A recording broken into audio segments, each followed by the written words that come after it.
जिस्म पर पीप दाने कब निकलते हैं और इन पीप दानों की वजूहात क्या हो सकती हैं और इनके जिस्म पर निकलने के बाद इसका इलाज क्या है, मुकम्मल मालूमात जानिए इस वीडियो में। वीडियो को आखिर तक लाजमी देखें। अस्सलाम वालेकुम नाज़रीन, उम्मीद करती हूँ आप सब खैरियत से होंगे। नाज़रीन, आज मैं बात करूंगी कि गर्मियों के मौसम में या कुछ लोगों को वैसे भी जिस्म पर पीप दाने बनते रहते हैं। ये दाने क्यों बनते हैं और इनके जिस्म पर निकलने की वजूहात क्या है और ऐसे मरीजों को किन बातों का ख्याल रखना चाहिए ताकि इन पीप दानों से निजात हासिल कर सकें। और इसके अलावा ये बात भी तफसील से बताऊंगी कि इस बीमारी का हर्बल इलाज क्या है। नाज़रीन, बहुत से लोगों को प्रॉब्लम होती है कि इनकी स्किन पर मुख्तलिफ किस्म के दाने बनते रहते हैं। ये दाने साख्त, साइज और शेप के लिहाज से मुख्तलिफ होते हैं और नंबर यानी तादाद में भी मुख्तलिफ हो सकते हैं क्योंकि ये तादाद में कम या ज्यादा होते हैं। कुछ लोगों को सिंगल दाना, कुछ लोगों को चंद एक दाने और बाज़ दफा ऐसे मरीज भी होते हैं जिनकी पूरी बॉडी पीप दानों से भरी होती है। अब मैं इन पीप दानों की कुछ वजूहात का जिक्र करूंगी कि ये क्यों निकलते हैं। ये दाने ज़्यादातर ऐसे लोगों को निकलते हैं जो मोटापे का शिकार होते हैं, जिन लोगों का वजन बहुत ज़्यादा होता है। इन लोगों में स्किन के मसाइल जैसे कि दाने निकलना, स्किन पर रेडनेस होना, इस तरह के मसाइल ज़्यादा आम होते हैं। इसमें वो लोग भी आते हैं जो मोटापे का शिकार होते हैं और ऊपर से इनकी कोई ख़ास एक्टिविटी भी नहीं होती, जिस वजह से इनका वजन मज़ीद बढ़ जाता है। और ऐसे लोगों को स्वेटिंग बहुत ज़्यादा होती है और इनकी बॉडी के कुछ पार्ट जैसे कि पेट, चेस्ट के दरमियान, इसके अलावा बगलें, ये जगह बंद रहती हैं और इन जगहों पर पसीना ज़्यादा आता है और हर वक्त गीली रहने की वजह से इन जगहों पर फंगल इन्फेक्शन होने के चांसेस ज़्यादा होते हैं। और इसके बाद जिस्म में बैक्टीरिया इन्फेक्शन भी फैल सकता है, जिसकी वजह से स्किन पर बड़े या छोटे पीप वाले दाने बनना शुरू हो जाते हैं। इसके बाद ऐसे लोग हैं जो अपनी हाइजीन का ख्याल नहीं रखते, ऐसे लोगों में भी ये दाने ज़्यादा बनते हैं।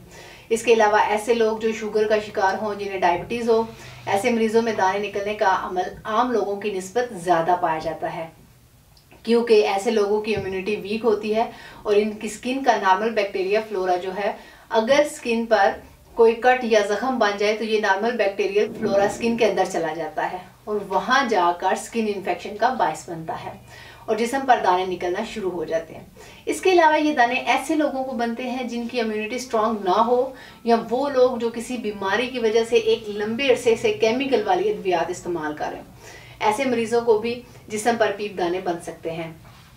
लेकिन अगर आप अपनी हाइजीन का ख्याल रखते हैं, रोज़ाना की बुनियाद पर गुस्ल करते हैं, गैर ज़रूरी बालों को वक्त पर साफ करते हैं और गिरदो गुबार के बाद हाथ वगैरह प्रॉपर वॉश करते हैं, सफाई का ख्याल रखते हैं, तो स्किन पर दाने बनने का अमल कम से कम रह जाता है। ये कुछ वजूहात थी जिनकी वजह से स्किन पर पीप दाने निकल सकते हैं। अब मैं आपको इन पीप दानों से निजात के लिए हर्बल इलाज के बारे में बताती हूँ। नाजरीन, तासीर दवाखाना जो कि गुज़श्ता 80 सालों से अवाम उन्नास की खिदमत में मसरूफ़ अमल है और तासीर दवाखाना के तिब्बी माहिरीन की टीम ने हकीम और डॉक्टर तारिक महमूद तासीर की ज़ेरे निगरानी मुख्तलिफ किस्म की जड़ी बूटियों पर तहकीक और रिसर्च के बाद पीप दानों से निजात के लिए हर्बल इलाज मुतारिफ करवाया। इस इलाज में इन अद्वियात को मुरक्कब किया गया जो इम्यून सिस्टम को स्ट्रॉन्ग करती हैं और क़ुव्वत मुदाफ़त को बढ़ाकर बैक्टीरियल इन्फेक्शन के खिलाफ लड़ने में मदद देती हैं। इसके अलावा ये अद्वियात मुकम्मल तौर पर हर्बल हैं। इनमें किसी भी तरह का कोई भी केमिकल या स्टेरॉइड इस्तेमाल नहीं किया गया और ये अद्वियात जिस्म में बैक्टीरिया को दाखिल होने से रोकती हैं और जख्म को अंदर से खुश्क करती हैं। इसके अलावा इसमें कुछ ऐसी अद्वियात शामिल की गई हैं जो इन जख्मों से बनने वाले दागों का भी खात्मा करती हैं। इसके अलावा ये हर्बल अद्वियात खून को साफ करती हैं।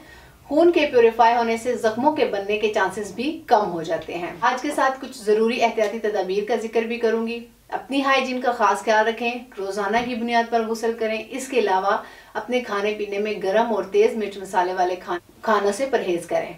लेकिन यहाँ मैं एक बात का जिक्र लाजमी करूंगी कि लोगों में ज़्यादा जख्म इस वजह से बढ़ते हैं या दाने मज़ीद इस वजह से फैलते हैं कि बाज़ लोग जख्म को साफ किए बगैर ही इसको पट्टी से बांध देते हैं और 2-2, 3-3 दिन तक पट्टी वगैरह को नहीं खोलते, जिसकी वजह से दाना मज़ीद बिगड़ कर बड़े जख्म की शक्ल इख्तियार कर लेता है। तो इस गलत कंसेप्ट की वजह से जिस्म में मज़ीद इन्फेक्शन फैल सकता है। तो ये बात खास तौर पर कहूँगी कि अगर जिस्म पर कोई कट या जख्म हो तो इसे पानी से साफ करते रहा करें। इसके अलावा अगर शुगर के मरीज हैं तो अपनी शुगर लेवल रोज़ाना चेक करवाते रहें और परहेज लाजमी करें। अगर आपको गर्मी के मौसम में या किसी भी मौसम में स्किन के मुतालिक मसाइल का सामना है तो आज ही तासीर दवाखाना तशरीफ़ लाएँ और अपना मुआयना करवा कर इलाज करवाएँ। तासीर दवाखाना में हकीम और डॉक्टर तारिक महमूद तासीर स्किन स्पेशलिस्ट तमाम मरीजों का मुआयना खुद करते हैं। अपनी अपॉइंटमेंट के लिए स्क्रीन पर दिए नंबर्स पर कॉल कर सकते हैं। मज़ीद मालूमात के लिए हमारा यूट्यूब चैनल तासीर दवाखाना विजिट करें। अगले प्रोग्राम में एक नए मौजू के साथ दोबारा हाजिर होंगी। तब तक के लिए अपना ख्याल रखिए। मुझे इजाज़त दीजिए। अल्लाह हाफिज़।